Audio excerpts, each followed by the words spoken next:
Good afternoon. Welcome to all of you who have joined us. It's a pleasure to see the interest that this high-level expert audience has in the topic with which we'll be dealing in this session, which is the role of the private sector in securing cyberspace. And we might even add at the outset, particularly with respect to counter-terrorism initiatives, because that's what we're here for. I'm Deborah Housen-Couriel, an ICT researcher and course instructor here, and I'm also the chief legal advisor of Confidus Digital, an Israeli cybersecurity company. My introduction to the topic will be brief, since the reason that we're all in this room is to hear the insights of our outstanding panelists on different aspects of this topic. So I'll quickly set the stage for their presentations, and then I'll introduce them. So the big news in cybersecurity over the course of the past few years is the passing of the baton in so many contexts from states to the private sector. This is not news to anyone in the room, but it is worth noting, especially at the beginning of this panel. So the private sector has honed its cyber expertise in the field by investing millions, probably billions, of US dollars in cyber defense and their own cyber postures in every country of the world, both public-facing systems and within their organizations, virtually in every country that we know of. And more than that, in many cases, the private organizations bypass, sometimes by far, the national laws, regulations, and policies that mandate their compliance in these countries. They have different issues, they have different agendas, they have different scopes of activities, and in many, many cases, go beyond what's required of them. So this passing of the baton has become particularly evident in the latest iteration of the Russia-Ukraine hybrid war, so involving both physical and cyber capabilities of the two states. And in that conflict, we see, for example, ongoing public statements of the private company Microsoft and its contributions to the cybersecurity within the conflict on a side which is clear. This is new, and this is very strange. So, for example, we have the June 2023 official Microsoft blog, a public statement by a private company talking about ongoing Russian cyber attacks targeting Ukraine with a very specific private sector agenda. This is a big change in the past when nation states were the sole arbiters of cybersecurity policy and certainly counterterrorism policy and regulation.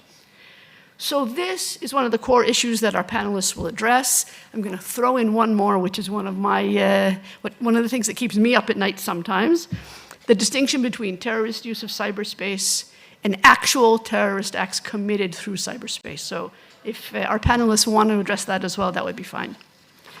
So let's begin. I'm going to introduce our speakers and then step out of the way. And I'm going to introduce all of them at once so you get the massive information at the beginning. And it's really delightful and impressive. So our first speaker is Mr. Shalom ben Hanan. He's a fellow of the ICT and a former senior official of the Israeli security agency, the Shabak. Shalom brings extensive experience from his 27-year career at the ISA, retiring at the position of head of division, which is an equivalent to a major general. His expertise spans counterterrorism, intelligence, counterintelligence, and Palestinian and international terrorism. Shalom holds a BA in Middle East Studies from Tel Aviv University and an MA in government from this esteemed institution. Shalom will give us an overview of the intersection of cybersecurity and counterterrorism with an emphasis on social media and lone wolf terrorism. So that's Shalom's intro. Following Shalom, we'll hear from Ms. Isabelle Arnson, who's sitting in the middle. She's a senior policy analyst and lead for Tech Against Terrorism Europe.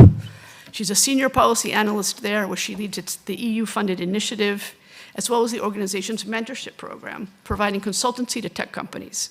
Isabelle has an academic background in intelligence and international security, and her expertise covers online counterterrorism, tech strategies, content regulation, and moderation challenges, and she'll address.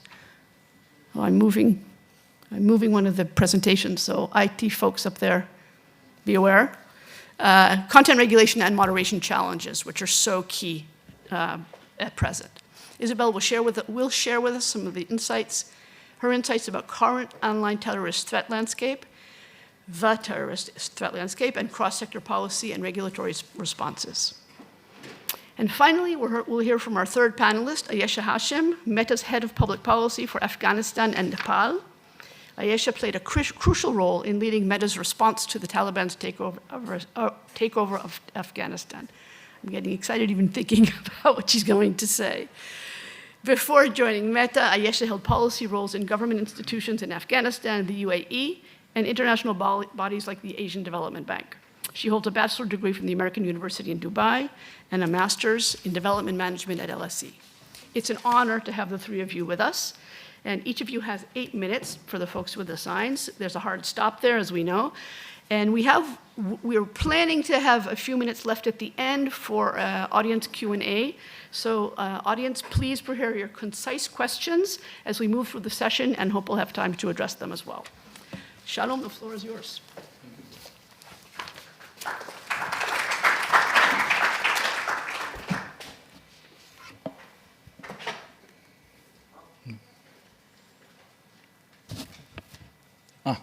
Okay. Thank you very much, and good afternoon, good evening to all of you. To speak about social media after Professor Gabi Wyman is like to go to the stage after the Beatles or the Rolling Stones. And my apologies to the young generation if you don't know what I'm talking about. But I will try to give you the perspective of a field officer in Shin Bet for 27 years and a commander, of course, about the connection between social media and terrorism, and especially lone wolf terrorism, what we call a lone wolf terrorism, and we won't go into the term, the exact term, what it means. But it's a decentralized world, and it was only natural that terror will need to decentralize itself also at one stage of our life. The first decade to all of us, all over the world, and especially here in Israel, was a war against suicide terrorism. Because of this war and the mutual declaration of every country almost at the West that went to a war against organizations like Al-Qaeda, ISIS, or Hamas, or Palestinian Islamic Jihad here in Israel, the radical Islamic organization had a retreat, had a withdrawal, okay, and had to find new strategy that will be in addition to traditional strategies of the terrorist organizations. And the platform, the internet and the social media gave them the right platform and tool to this new idea of decentralized terrorism. At the beginning of 2014, we experienced a wave of terrorism, which was a lone wolf terrorism, or sometimes small cells of 2 or 3 terrorists, not more.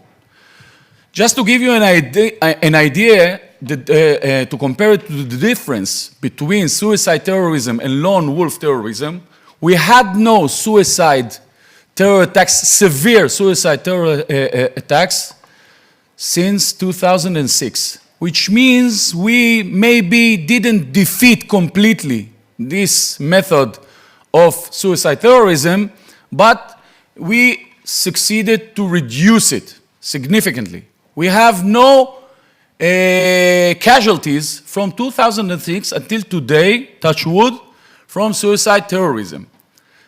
It went to that degree that in 2014 we didn't have casualties from terrorism at all. It was the only year in my service that we have 0 casualties from plain terrorism, not warfare in Gaza or in Lebanon, but from plain terrorism.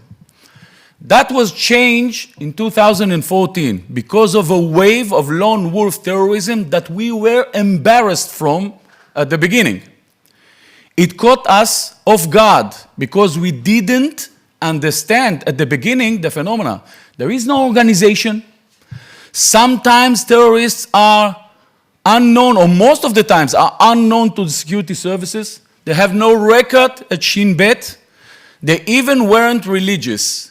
But we succeeded to investigate and to see after a few months that they all have some common characteristics, but they all, especially to this discussion, lived in the web, lived in the social media.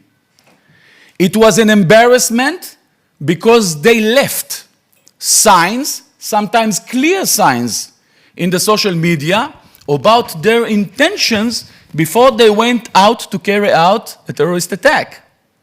It was so clear that at the beginning they left wills or posts. Tomorrow I'm going to kill myself or to be a martyr, a shaheed, for the honor of Islam or for the honor of the Al-Aqsa Mosque.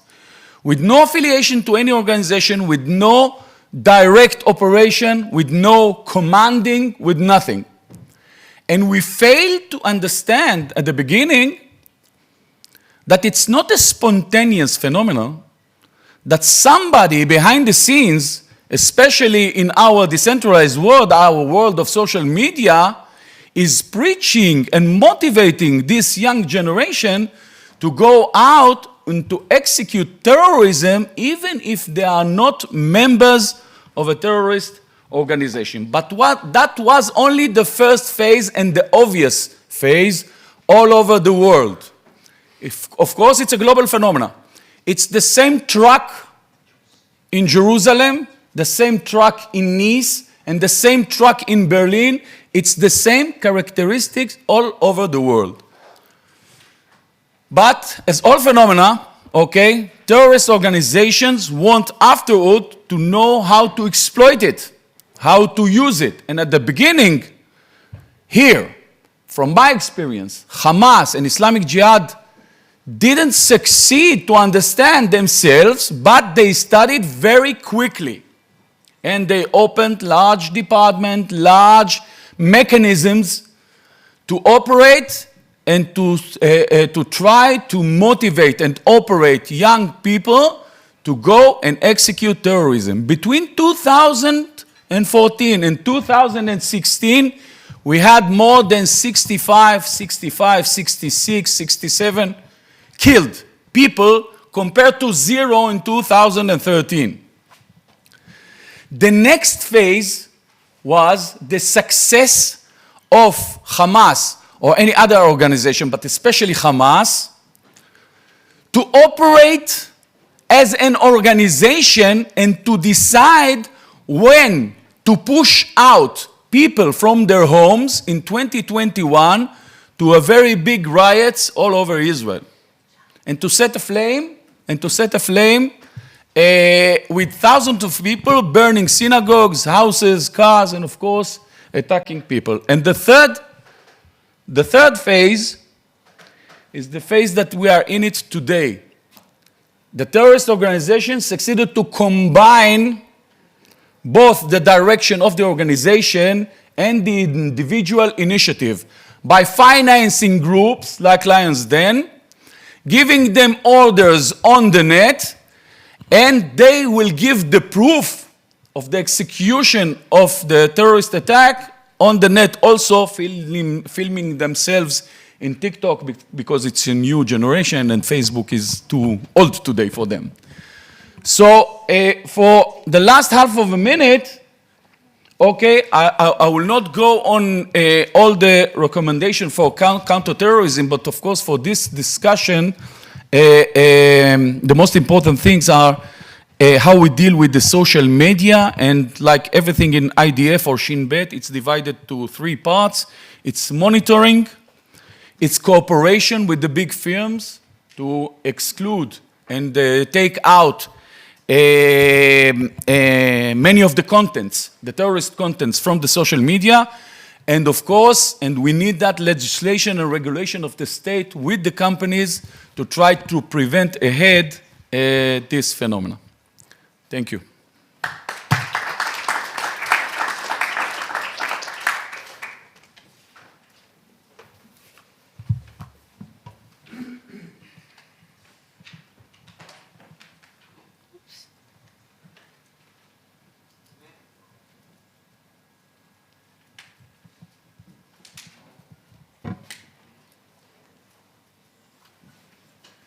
Not quite sure what's happening with the slides, but I'll go ahead and get started. So good afternoon, everybody. My name is Isabelle Arnson. I'm a senior policy analyst at Tech Against Terrorism. I'll give a brief introduction into who Tech Against Terrorism is and what our work in this space is. So Tech Against Terrorism is a not-for-profit organization focused on knowledge sharing and providing support to small tech companies in preventing terrorist exploitation of their platforms and services. We do this while ensuring the safeguarding of human rights and freedom of expression is at the core of our work. And we work with a broad range of stakeholders, from industry-led initiatives to governments and academia, as well as civil society organizations. And we're a team of open source intelligence analysts, policy consultants, developers, and our mission really is to identify and disrupt terrorist use of the internet. So Tech Against Terrorism is a private-public partnership. We were founded in 2017 with support from the United Nations Counter-Terrorism Executive Directorate. We work with the UN CTED under mandate of the UN Security Council to promote public-private partnerships. So we support the tech sector in three main ways, which I'll summarize quickly. So the first is threat analysis and outreach, where we conduct open source intelligence to identify platforms that are at risk. And then we work with these companies on an ongoing basis to provide threat assessments and policy support. Through knowledge sharing and our policy best practices work stream, we provide bespoke support to tech companies to develop counterterrorism policies and content moderation practices which safeguard freedom of expression, as well as helping to make sense of online regulation requirements as it relates to terrorist content and activity online. And finally, we also provide technical support and resources for tech companies. This is namely through our terrorist content analytics platform, or the TCAP, which alerts platforms to content that is associated with designated terrorist organizations. I'll start with a quick summary of how terrorists use different technologies, which can generally be categorized into strategic and operational usage. So when you look at the first column on the left, these types of technologies are used strategically for general dissemination of propaganda, recruitment efforts. They're used to spread a message, to raise the profile of an entity, and ultimately to attract support. Then as we shift to the right, these technologies are used more for operational purposes, so the day-to-day management of a group, including internal communication, coordinating offline meetups and attacks, as well as fundraising, so the collection and transfer of funds while circumventing existing counterterrorism financing measures. Terrorist actors are generally attracted to four key features when choosing an online service to use. So security, stability, usability, and audience reach. Of course, the exact platform of choice will vary depending upon an entity's priorities at any given time. But of course, the availability of some or any of these four features will increase the likelihood of exploitation. As we've heard, tech sector responses and content moderation solutions to identifying and removing terrorist content have improved a lot over the past 5-10 years, which has driven terrorist actors and supporters to seek more stable and easily accessible online spaces to store propaganda and to communicate. So this is mostly smaller or micro platforms with a much, much lower capacity for resources for moderation and threat assessment. So this is typically where we see the highest concentration of terrorist content online. This slide highlights some key trends in terrorist use of the internet. I'll just highlight one which we see kind of across the ideological spectrum, and that is terrorist-operated websites, or TOWs, which are a resurging and important component of the online terrorist threat landscape, which is funny because they were really the original technology of choice for terrorists in the 90s. But TOWs are primarily used to disseminate and archive propaganda material, as well, of course, to recruit and communicate internally. These websites exist on the surface web, and they're easily discoverable through search engines. And again, this discoverability really undermines all the other improvements that have been made across the tech industry in disrupting online terrorist propaganda campaigns. Many prolific TOWs are not gated, meaning anyone can immediately access the site without registering or logging in. And one quick example to illustrate my point. So an IS-affiliated website, which provides translations in 18 different languages, receives around 10,000 monthly visits. It's changed domains at least 4 times since reappearing online in July 2021. And the domain name has remained the same, just the top-level domain is changing. So since 2017 and the passing of Germany's Network Enforcement Act, NetzDG, there have been many developments in the regulation of online speech and content, in particular, of course, how we counter the spread of terrorist content online. It's a fairly fragmented landscape, as well as one which is rapidly evolving. So as it stands, as Deborah said, terrorist use of the internet is currently regulated really by 3 different types of legislation. So you have counterterrorism acts themselves, which really pertain to the sharing of terrorist propaganda or recruitment, as well as material support, but again are really focused on the offline element of terrorism. And then you have cybercrime acts, which pertain to cyber terrorism and the use of the internet addressing to commit a terrorist offense. And then finally, and arguably one of the most complex, in my opinion, is legislation that addresses online content. So laws that are aimed at countering the spread of terrorist content and laws on illegal or harmful content, which cover a broad range of online harms, not just terrorism. For the sake of time, I'll just highlight one, and that's the EU regulation on the dissemination of terrorist content online, or the TCO, which came into force in June 2022. The EU TCO is the only piece of regulation that was written specifically for terrorist content online, so of course it's an interesting piece of legislation for our work. And I'll briefly highlight Tech Against Terrorism Europe, which is one of our new projects. It's an EU-funded project aimed at supporting small and micro tech platforms. And the mission is really to increase awareness of the TCO regulation and support tech companies in aligning their online counterterrorism response with the TCO requirements. So we're doing this through a bespoke TCO capacity building program, which is modeled on our existing policy advisory support. Okay, I'll wrap up by highlighting at a very high level some of the general policy guidance we provide to tech platforms. So of course, regulation is welcome and it's needed. However, existing definitions of harmful or terrorist content rarely really indicate to tech platforms how to operationalize these definitions and remain compliant with local and global legislation. So when we think about both internal and external counterterrorism policies, you can say, okay, we ban terrorist use of our services, but how do you actually make a policy operational? So we typically recommend a tiered approach, prioritizing, of course, the strongest enforcement against designated groups, as well as groups with a substantial online presence. An important feature in making a policy operational, again, as Professor Wyman alluded to, is to be aware of how terrorists might be using a particular service or platform, and also understanding content moderation evasion tactics. Most terrorist or extremist entities know that they're being watched, so there's some very simple and effective ways to remain online.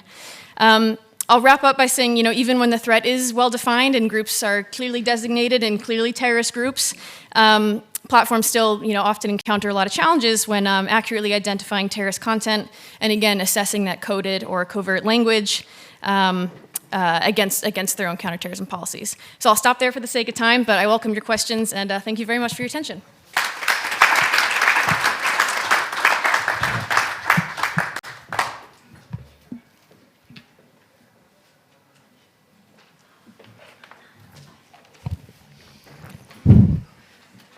I hope everyone can hear me. Shalom and salam, everyone, as we say in Afghanistan. My name is Ayesha Hashem, or Hashem, I've been told is how it's pronounced here. A very powerful and special last name, so anything I say goes today. But jokes aside, it would be wrong and remiss of me to not express how emotional it is for me to be here today with all of you, not just because it is the anniversary of September 11th, and I am an Afghan speaking on the topic of counterterrorism, but because I am an Afghan woman speaking on the topic of counterterrorism at a time when women are deprived of all of their rights in Afghanistan, proving once again that violent extremism is also a highly misogynistic movement. It's also really special for me to be in Israel because on August 15th, when the Taliban did take over Afghanistan, many in the world turned away, but the Jewish community and my friends, some even in this room, turned towards Afghans and helped save lives of many, including of my own family. So it is really, really special for me to be here, and thank you to ICT for inviting me.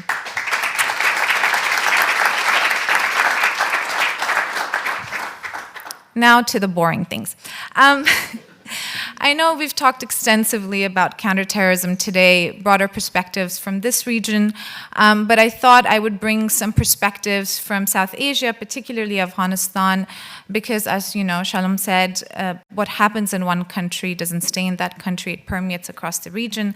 And I've learned a lot from the discussions today and hope I can share some of my experiences with all of you. 9/11 was a catastrophic moment that changed the world.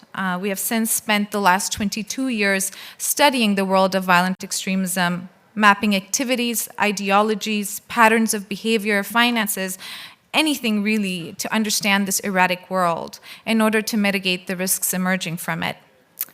However, the way we have been studying violent extremism has been studying us, our policies, our tools, our processes, regulations, and evolving themselves and their movements to respond and navigate and circumvent our approaches accordingly.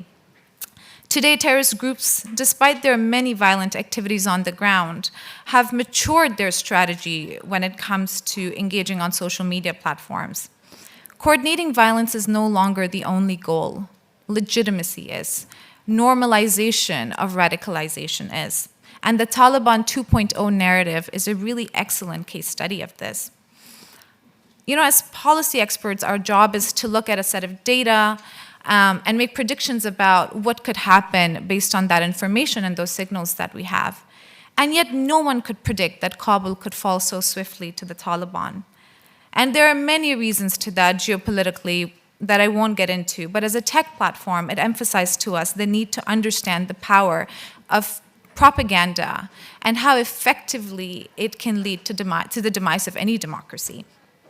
2 decades of violence could not get the Taliban what 2 to 3 years of effective propaganda did.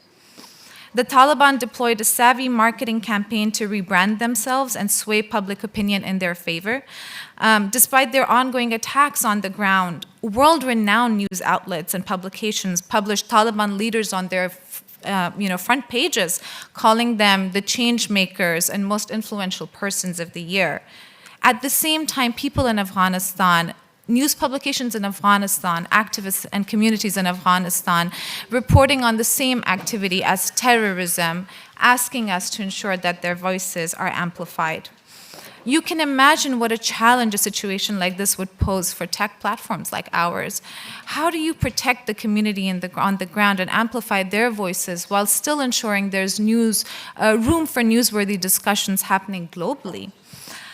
And while you would think that post-August 15, the Taliban would maybe take a step back and ease up on their propaganda strategy, they actually doubled down. And this was really fascinating for us to witness as well. Their efforts to gain legitimacy became even more pronounced.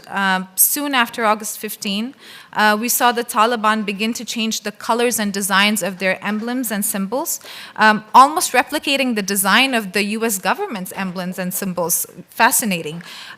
We saw Taliban fighters start to wear military uniforms resembling that of the Afghan and US military, again to establish themselves as the legitimate defense forces in Afghanistan, including rebranding even their suicide bombing squads. We also saw the Taliban attempt to take over pages belonging to the former Afghan government, again to establish themselves and transition smoothly as this new ruling or governing entity. And this had a ripple effect across South and Central Asia, as well as parts of the Middle East. We saw terrorist groups across the world, praise and congratulate the Taliban's win, but also encourage their organizations to emulate similar strategies in the long run, because they saw that legitimacy, recognition, and normalization of radicalization is perhaps the most lucrative and sustainable strategy for radicalization in the long run. And this brings me, just in the interest of time, I see Deb looking at me, I will turn to the point on how do we tackle this? What can we do better as an industry? For a long time, our focus has been on understanding and mitigating the risk of immediate violence and harm. And that's not wrong. It will continue to be, I think, all our priority. But we also need to now think again as an industry, what medium to long-term risks we need to think about in the field of radicalization and violent extremism. What could be the consequences of soft propaganda or less egregious content, on communities over a long period of time, and what appropriate actions must we take to address them? We need to revisit what harm really means in the counterterrorism space and how we must think beyond immediate harm. How do we define, what soft propaganda is? How do we define the right thresholds for enforcement?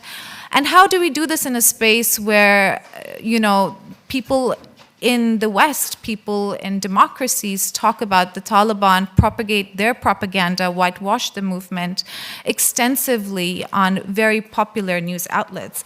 They are definitely not making my job or my team's job easier, so it continues to perplex us and challenge us.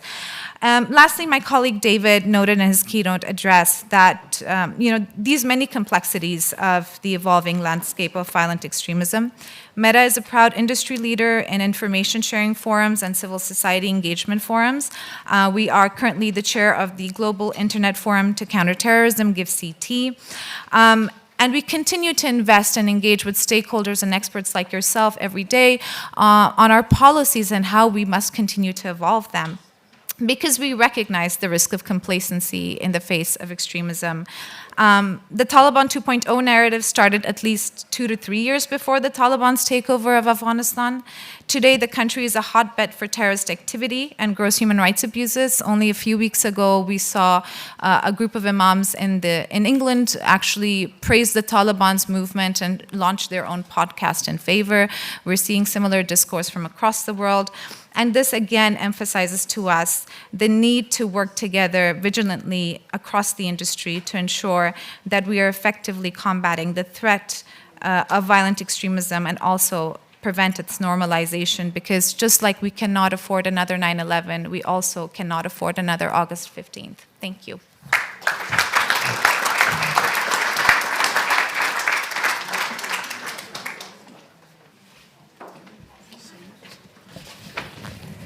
So, thank you so much, 3 absolutely distinguished panelists. Ayesha, Isabelle, Shalom. Really, I wish we had a few more hours. As we can see, we don't. And unfortunately, we don't have time for audience questions, but I'm sure our panelists will be absolutely available for conversations with anyone who's interested at the end. So thank you, audience, for your attention, for your time. And we're pleased to conclude this session and move on to the next one. Have a good evening.